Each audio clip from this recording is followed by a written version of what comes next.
भारत में कोरोना संक्रमण के मामले एक बार फिर बढ़ने लगे हैं और लोग देखा जाए तो बूस्टर डोज लगवाने से फिलहाल परहेज सा कर रहे हैं। इस विषय पर बात करने के लिए हमारे साथ आरएमएल के पूर्व डीन डॉक्टर राजीव सूद जी हैं। राजीव जी, बहुत बहुत स्वागत है आपका पंजाब केसरी टीवी और नवोदय टाइम्स पर। नमस्कार सर, जिस संख्या में वैक्सीनेशन तेजी से हुआ, बूस्टर डोज से परहेज करते हुए दिख रहे हैं लोग। देखिए, ऐसा है कि अलग अलग सिचुएशंस हैं जिसके अंदर हम लोग रह रहे हैं और जिस तरह लोग रिस्पॉन्ड कर रहे हैं। आपके पास फ्रंटलाइन वर्कर हैं। आपको मैं बताऊं कि फर्स्ट डोज की हेजिटेंसी बहुत ज्यादा थी। मैं राम मनोहर लोहिया हॉस्पिटल से हूं और फर्स्ट जो ड्राइव था उसके अंदर फर्स्ट डोज सिर्फ 31% को लगी थी जब सेकंड वेव आई। तो इसलिए उसके बाद इसमें तेजी आई और अब जहां तक प्रिकॉशनरी डोज है उसमें ये हेजिटेंसी काफी तौर पे खत्म हो चुकी है। पर आप जहां तक जनरल पॉपुलेशन की बात कर रहे हैं उसमें अभी डिवाइड है। कुछ लोग, क्योंकि हमारे पास 9 महीने का टाइम है पिछली डोज और इस डोज के बीच में, वो समझ नहीं पा रहे हैं कि 9 महीने में इसको लगाना जरूरी है और जहां तक खबर आ रही है कि इसको अब 6 महीने में भी कन्वर्ट किया जा सकता है गैप को। तो ये गैप जो है इसको कंप्लाई करना, इसके अनुसार चलना अभी लोग समझ नहीं पाए हैं और वो लोग इसको डिले कर रहे हैं। तो दूसरी बात है कि अवेलेबिलिटी ऑफ वैक्सीन बिल्कुल भी कोई परेशानी नहीं है। इस समय 20 करोड़ के करीब वैक्सीन अवेलेबल हैं। 190 करोड़ से ऊपर वैक्सीन लग चुकी हैं। रोजाना एक अच्छा खासा नंबर वैक्सीनेशन डोजेस का लग रहा है, 17 से 18 लाख तो कल परसों ही लगी हैं रोज की।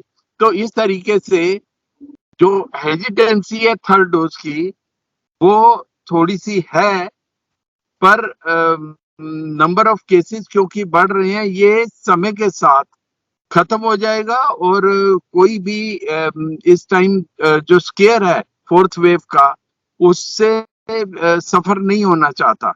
और आने वाले टाइम में जब इसको एक जनरलाइज पॉलिसी बन जाएगी जैसी कई कंट्रीज में है जिसमें यहाँ बूस्टर बोला जाता है, हमारे यहाँ पे सिर्फ फ्रंटलाइन वर्कर और हाई रिस्क को ये देना शुरू किया गया था।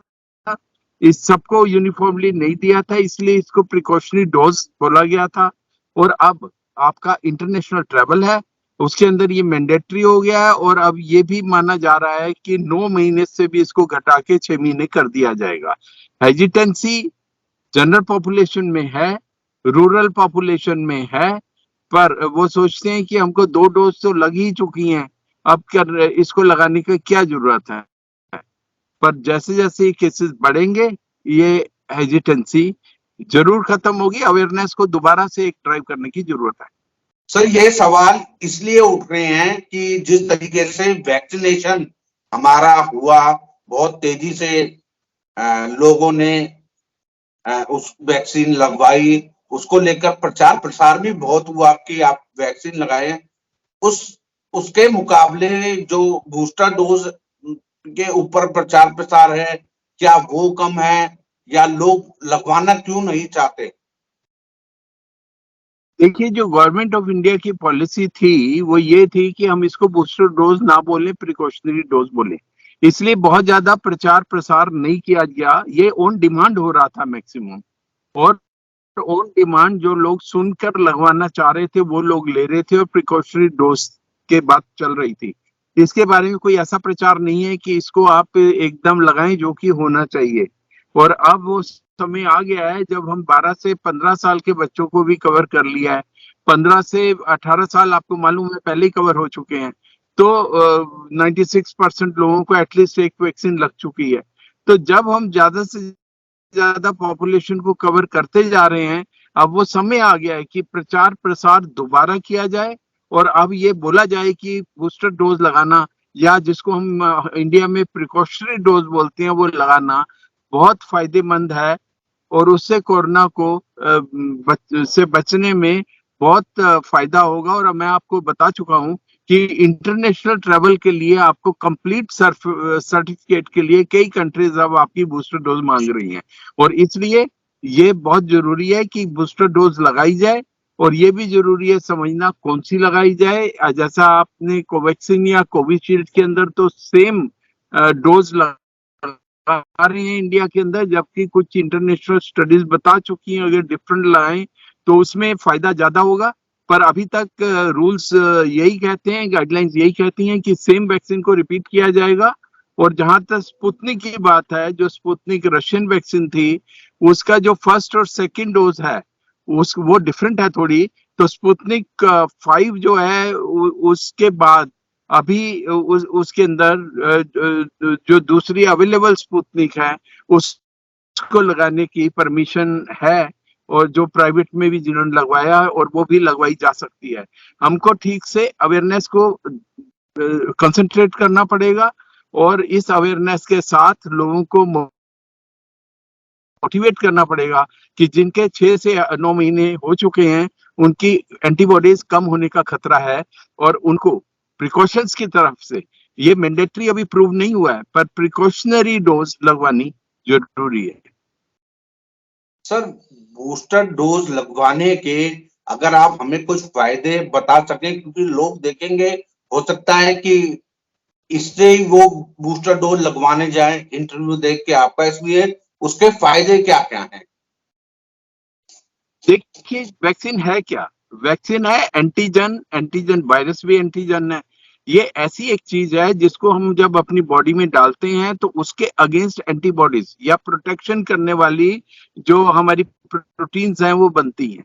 तो जब पहली डोज लगती है और उसमें जो एंटीबॉडीज बनती हैं, ये देखा गया है कि दूसरी डोज लगने के बाद इनमें बूस्ट आता है। तो इसलिए एक जो वैक्सीनेशन शेड्यूल है 2 डोज का बना दिया गया था। पर अब क्योंकि ये ड्राइव जो है कोविड का, 2 साल हो गए हमको इससे जूझते हुए, 1 साल से वैक्सीन लग रही है, तो अब ये देखा गया है कि जो एंटीबॉडीज हम लोग शरीर में इससे बना पाते हैं वैक्सीन से, वो फिर से 6 से 9 महीने में नीचे आनी शुरू हो जाती है। और इन एंटीबॉडीज को दोबारा अपने ऑप्टिमम लेवल पे लाने के लिए 1 डोज और लगाई जा सकती है या लगानी चाहिए। और अब कुछ देश हैं जिसके अंदर सेकंड बूस्टर का भी प्रावधान आ गया है, और इसलिए ये एक नॉर्म बनने जा रहा है कि आपको 2 डोज या 3 डोज का शेड्यूल तो करना ही है। हो सकता है आने वाले समय में आपको चौथी डोज भी लगाई जाए। तो बूस्टर डोज आपके एंटीबॉडी लेवल्स जो डिप्लीट हो रहे हैं उनको रिस्टोर करने में फायदा करती है, और उससे आपकी बॉडी में कोरोना वायरस के जो हैं संक्रमण, उससे प्रोटेक्शन होती है। और अगर आपको संक्रमण हो भी जाए तो वो हल्का होता है, मृत्यु दर बहुत कम हो जाती है। और ये देखा गया है अपने स्टैटिस्टिक्स में कि ये बहुत ज्यादा प्रोटेक्टिव है। और प्रिकॉशनरी डोज इसीलिए इसको बोला गया है फ्रंटलाइन वर्कर के लिए। ये जो लोग लगा रहे हैं उनको कोरोना अगर दोबारा होता है उनमें काफी बचाव देखा गया है और मृत्यु दर ना के बराबर होती है। आपने जैसे बताया कि अगर जिसने बूस्टर डोज लगवा रखी है उसे भी कोरोना हो सकता है, लेकिन माइल्ड नहीं होगा सर, है ना? ऐसा है कि जो हमारे वैक्सीन हैं कई तरह के होते हैं। हम लोग जो इसको इंजेक्शन के रूप में लगा रहे हैं तो हमारी इम्यूनिटी ब्लड में ये बनती है या हमारे अलग अलग अंगों में ये पहुंचती है इम्यूनिटी, और कोरोना का वायरस एंटर तो हो जाता है बॉडी में। वो एंटर होता है नाक से, गले से या आंखों से। और अगर ये एंटर हो जाता है तो जब ये अपने एक्शन करने लगता है, जहां ACE2 रिसेप्टर होते हैं, जो गेट होते हैं हमारे ऊतकों में, उन गेट्स को ये एंट्री पॉइंट को ब्लॉक कर देता है और हमको वो डैमेजेस हमारे हार्ट में, लंग में, लीवर में उतनी नहीं हो पाती। पर ऐसी वैक्सीन आने वाली हैं। इंडिया में भारत बायोटेक बना रहा है जो हमारे नाक में, मुंह में, गले में एक ड्रॉप की तरह डाली जाएंगी और उससे एंट्री पॉइंट पे ही कोरोना रुक जाएगा। तो आज की सिचुएशन है कि एंट्री तो हो जाती है शरीर में, पर एंटीबॉडीज इतने बन जाते हैं कि हमारे सब शरीर के अंगों को प्रोटेक्ट कर देते हैं।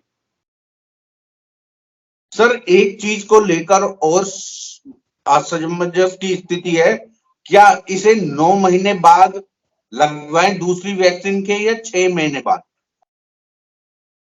देखिए, ये स्टडीज ने बताया है कि 6 से 9 महीने में जो लेवल है वो कम हो जाता है एंटीबॉडीज का, इसलिए 9 महीने का प्रावधान तो आ चुका है और ये बूस्टर डोज कंपलसरी नहीं है, ये प्रिकॉशनरी है और इसको कन्वर्ट करना 6 महीने में इसकी मांग चल रही है और बहुत जल्दी आप देखेंगे कि ये जब हमारा वैक्सीनेशन सबका हो चुकेगा, 12 साल से ऊपर के बच्चों का भी ऑलमोस्ट कंप्लीट हो जाएगा, सेकेंड डोज भी लग जाएगी, तो ये 6 महीने का प्रावधान हमारे देश में भी आ जाएगा और इसको लगाना जरूरी है। 9 महीने की बजाय 6 महीने में लगाने में ज्यादा फायदा है। सर क्या बच्चों को भी लगेगी बूस्टर डोज? देखिए, बूस्टर जब आप इसको बोलते हैं तो सबको लगेगी, उसमें बच्चे हों, बूढ़े हों, फ्रंटलाइन वर्कर हों या कोई भी हो, पर इसको हमारे देश में मैं फिर बता रहा हूँ बूस्टर नहीं बोला जा रहा, इसको प्रिकॉशनरी डोज बोला जा रहा है। प्रिकॉशनरी का मतलब कंपलसरी नहीं, आप लगवा सकते हैं, पर धीरे धीरे ये कंपलसरी होती जा रही है। इंटरनेशनल ट्रैवल में मैंडेटरी हो रही है, ये कई देशों में सर्टिफिकेट चाहिए होता है और हमारे को भी जब सबको वैक्सीनेशन हो जाएगा तो इसको इम्यूनिटी को मेंटेन करने के लिए ये सबको लगवानी पड़ेगी और ये मैंडेटरी डोज की तरह काम करेगी और इसको बूस्टर बोला जाएगा और बच्चों को भी लगेगी। आप सर कहीं बाहर थे, आपने अपना कीमती समय निकाला, रास्ते में से हमें समय दिया। एक आखिरी सवाल मेरा कि बूस्टर डोज लगवाना क्यों जरूरी है और आपने इसके फायदे बताए कि क्या क्या फायदे हैं, लोगों से क्या कुछ कहना चाहेंगे जो लोग अभी तक इससे परहेज कर रहे थे? देखिए, इस टाइम सिर्फ 2 ही तरीके हैं कोरोना से बचने के लिए, क्योंकि एक लंबे समय तक चलने वाली बीमारी बन चुकी है और हो सकता है हमारी सोसाइटी में जैसे फ्लू आया था 100 साल पहले, वो किसी ना किसी रूप में हर साल आता है।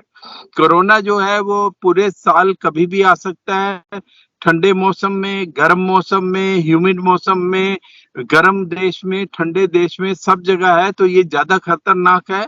इसके स्ट्रेन आ रहे हैं जो कि अभी तो माइल्ड स्ट्रेन आए हैं ओमिक्रॉन, जो कम डैमेज कर रहा है, पर आगे जाके कोई इसको प्रिडिक्ट नहीं कर सकता, कभी कोई खतरनाक स्ट्रेन भी आ सकता है। इसलिए हम लोगों को बहुत ध्यान रखना चाहिए, सोशल डिस्टेंसिंग, मास्क पहनना, हैंड हाइजीन मतलब हाथों को बार बार अच्छी तरह साबुन से धोना, ये बहुत जरूरी है। सोशल वैक्सीनेशन है और उसके बाद जो वैक्सीन लगती है वो बहुत जरूरी है। इसकी बूस्टर डोज भी आने वाली है जो कि प्रिकॉशनरी के नाम से ऑलरेडी है, ये लगवाना बहुत बड़ा हथियार है। इससे कोरोना हल्का होगा, माइल्ड होगा, मृत्यु नहीं होगी, बच्चे प्रोटेक्ट होंगे। आने वाला टाइम जो है वो सोसाइटी को इस पेंडेमिक को सोसाइटी से पेंडेमिक को खत्म करने के लिए ये सब प्रिकॉशंस और वैक्सीनेशन एक मेन हथियार है, इसको अपनाएं और हेजिटेंसी को खत्म करें। तो आपने सुना राजीव सूद सर को, उन्होंने बताया कि बूस्टर डोज लगवाने के इतने फायदे हैं और अगर आपने अभी तक बूस्टर डोज नहीं लगवाई है तो आप बूस्टर डोज लगवाएं ताकि आप कोरोना संक्रमण से बच सके, या कोरोना संक्रमण आपको हो भी जाएगा तो माइल्ड होगा। बहुत बहुत शुक्रिया राजीव सूद सर, आपने पंजाब केसरी टीवी और नवोदय टाइम्स से बातचीत करने के लिए। धन्यवाद।